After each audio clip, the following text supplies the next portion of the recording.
Hello, beautiful people of the internet. My name is Jackie and welcome back to my channel. Today in this video, I'm going to be talking about everything that I watched in January. If you've watched my videos before, you probably noticed that I'm not wearing my glasses in this video. I am wearing contacts, and that is because I accidentally broke my glasses clean in half. I don't know how I managed it, but yeah, so that's why I look like this. And I may look like this for a few more videos until I can buy a new pair of glasses. So that's a thing that happened to me since the last time I filmed the video. But anyways, to get back to the point of this video today, I'm going to be talking about all of the movies and TV shows that I watched in the month of January 2019. The first movie that I watched in 2019 was Bird Box on Netflix, starring Sandra Bullock. Sandra Bullock plays a woman named Mallory who is living in a sort of post-apocalyptic United States because there is this new phenomenon where when people go outside and they look at these unknown creatures, it causes them to kill themselves. So now people are locking themselves up in their homes, barring the windows, because if they go outside, they will die. And the movie is told in dual timelines, where one is set right after this outbreak occurs, with Sandra Bullock's character struggling to survive, and another one is years later with her and her two children, where she is trying to get them down a river to safety. But obviously that's really difficult because they all have to be blindfolded. Now, this movie had so much hype, it inspired the very dangerous Bird Box challenge on the internet, but to be completely honest, I found it disappointing. Bird Box has a very interesting premise, but I feel like the movie doesn't make the most of it. I was expecting to find out why this is happening, why there is this, I don't even know what to call it, this thing that is making people kill themselves. I wanted there to be an explanation as to why this is happening, and there isn't. When the movie finally ended, I was really surprised that it was over because I felt like there was no resolution. There were no answers. It wasn't explained. Was it aliens? Was this sent down from God? Was this some kind of natural occurrence? There is no explanation whatsoever as to why this is happening, and that felt very unsatisfying to me. When the movie was over, all I could find myself saying was, that's it? So Bird Box really did not live up to my expectations. Was it a horrible movie? No, but I think it was only fine. It wasn't as good as I was expecting it to be. The second movie I watched was also on Netflix, and I also didn't like it, and that was the movie Sierra Burgess is a Loser. I actually really didn't want to watch this movie, but my stepsister put it on TV, so I ended up watching it with her, and I did not like it at all. This movie is a teen romantic comedy. It stars that one actress from Stranger Things, whose name I don't know. I've actually never seen Stranger Things. I will watch it at some point, but I know she's in it and she's like a big deal now. She plays the title character, and it also has Noah Centineo, however you say his name, from To All the Boys I Loved Before, as the love interest. Basically, our main character, Sierra, is an unpopular high school student who is really struggling with her body image because she is a little bit overweight and she doesn't feel like she is as pretty as this popular girl named Veronica. And Sierra has a crush on this boy named Jamie, and when Jamie tries to get Veronica's phone number, Veronica, as a prank, actually gives him Sierra's. So Jamie starts texting Sierra thinking she's Veronica, and since Sierra likes Jamie, she maintains the ruse, pretending to be Veronica, and she eventually gets Veronica in on it in order to convince Jamie that's actually who he's talking to. Now, the problem I have with this movie is that the way Sierra manipulates Jamie is not okay. There is one point actually where she convinces Veronica to go on a date with Jamie, and there is one point during this date where Veronica insists that Jamie close his eyes before they kiss, and she then brings out Sierra, who kisses Jamie while his eyes are closed, with Jamie thinking he's kissing Veronica, but it's actually Sierra. And that to me is just really disgusting. To go so far to maintain this ruse and to pull the wool over this poor boy's eyes, he just deserved the truth. You should have just been honest with him from the get-go, instead of going so far to manipulate him like this. And was not cute and it was not romantic. And Sierra was not a likable character. I just wanted to say to her, maybe the reason people don't like you isn't because you're overweight, but because you're a selfish and manipulative person who lies and uses other people. And it was not romantic. It was not funny. I did not like this movie at all. Now, moving on to the first TV show I watched in January, I watched the first 2 seasons of Outlander on demand. Outlander is a fantasy period drama that airs on Starz. It follows a World War II nurse named Claire who is going on a second honeymoon in Scotland with her husband Frank when she accidentally travels back through time. She doesn't know how to get back to her own time, so she's stuck in the past where she meets a Scotsman named Jamie, and she finds herself starting to have romantic feelings for him, which is very conflicting for her because she does have a husband waiting for her back in the future who she wants to return to, but now she has feelings for Jamie as well. I really, really like this show. I watched the first 2 seasons with my mom.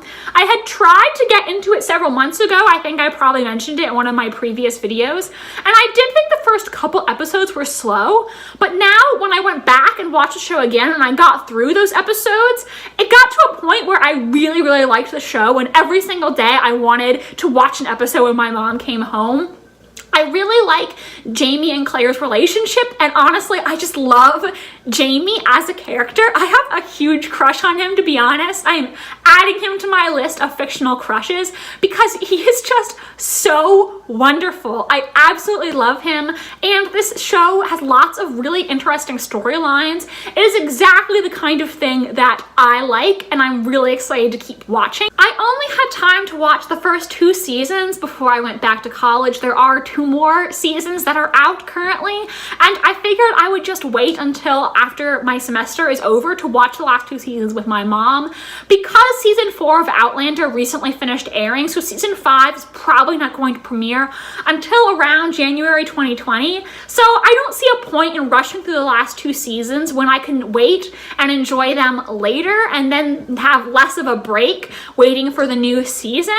I really, really loved the season 2 finale. I think that was my favorite episode of the show so far, and I really like the storylines they seem to be setting up going forward. I know a lot of people don't like the characters of Roger and Brianna. I only saw them in the 1 episode they were introduced in the season 2 finale, and I know they're going to be more important moving forward. Brianna was a brat to Claire in the season 2 finale, but given the information that Claire was telling her, I kind of understand where she was coming from. I don't want to spoil it in case you want to watch this show, but I think given the shocking bombshell that Claire drops on her, I kind of can understand why she would react that way, and by the end of the episode, it seems like the 2 of them have made up, and I actually really love Roger after watching him in that 1 episode. He seems so cute and so nice, and he's just so adorably dorky, so I actually really like his character. I'm nervous, since I know a lot of people in the fandom seem to not like Roger and Brianna, that their characters are going to get worse. And I'm worried that even though I like Roger now, they're going to make him do something that's going to make me not like him. But I guess it's also a possibility that people don't like Roger and Brianna because Roger and Brianna are going to take away screen time from Jamie and Claire. So maybe that's part of the reason why people don't like them. I don't know. I guess after I watch seasons 3 and 4, I can have a more complete picture of what I think about their characters. But right now, I don't hate them. I really like Roger, and Brianna is fine to me at this point.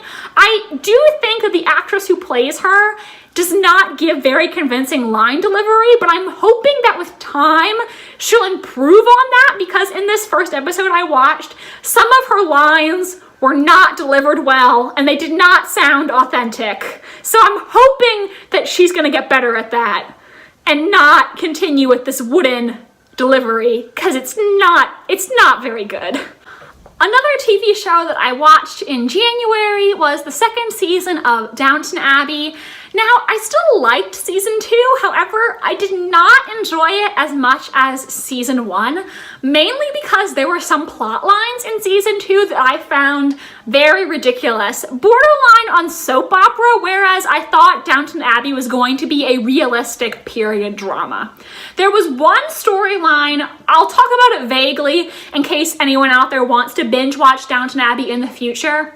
There is one character who everyone thinks is dead, and then during World War I, a man shows up at the house who has been badly disfigured and claims that he is that person everyone thought was dead, but that he has amnesia from almost dying in the Titanic, and that's why he didn't know who he was, but now his memory is back and he's been living in Canada because they thought he was Canadian, which did not make any sense to me. I hate amnesia plot lines, first of all. Also, like, if he was who he says he was and he lost his memory in the Titanic, wouldn't people have realized that he was speaking with a British accent and realized he was British and not Canadian? And I just couldn't believe that there was a character who actually believed his story because it was so ridiculous. And then we're kind of left wondering if it was really him or not, and I just thought that was a really dumb storyline. I don't like amnesia plot lines. It's not realistic. It doesn't happen anywhere except for soap operas. So that whole thing I thought was stupid.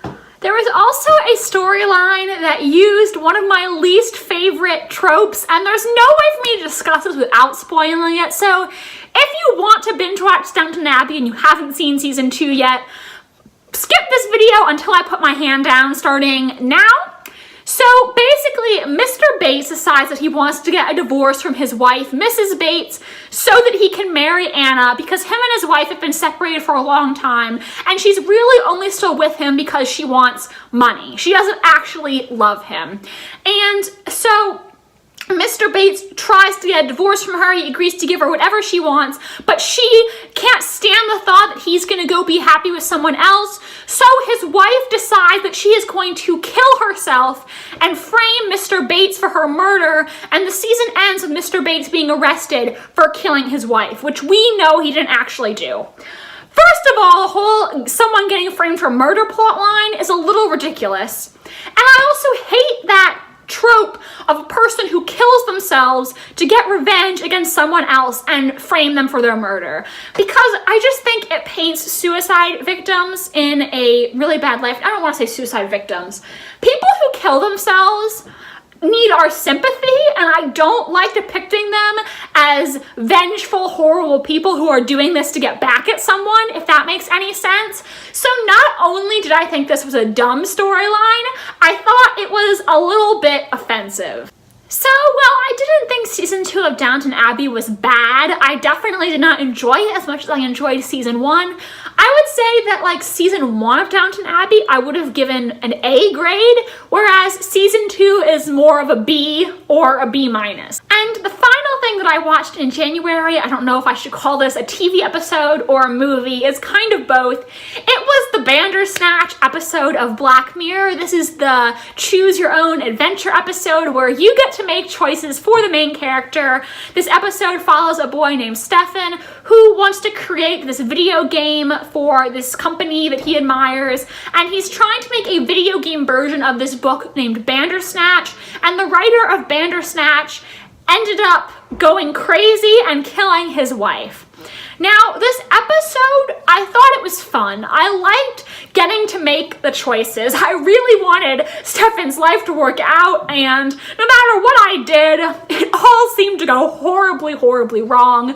I don't know how many endings you guys got. I got one ending where he finds out that his entire life is a TV show and it's not real. There's another episode ending where he ends up killing his father, which went horribly, horribly wrong. And I think I got another ending, but I don't remember what it was now. I think I got 3 different endings.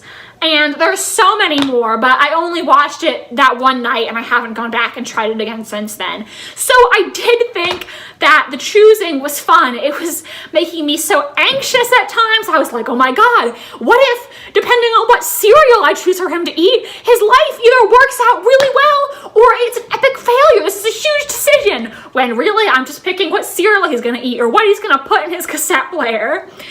However, I think because it was a choose your own adventure episode and there were so many different paths the story could go down, each that were so thematically different, it made the episode feel like there wasn't really a point to it. There was not one message the episode was trying to convey because it could go in so many different directions, and that made it feel like it wasn't cohesive. So guys, that is everything I watched in January 2019. Please let me know, what were your favorite things that you watched in January? Did you watch any of the things that I watched this month, and what did you think of them? Please give this video a like if you enjoyed and subscribe to my channel if you want to see more from me. I also have a second channel dedicated to talking about books, so if that is something you are interested in, the link is down below, and I would love it if you would subscribe there. Thank you so much for watching, and I hope you have a wonderful rest of your day. Bye, and I hope to see you in the next video.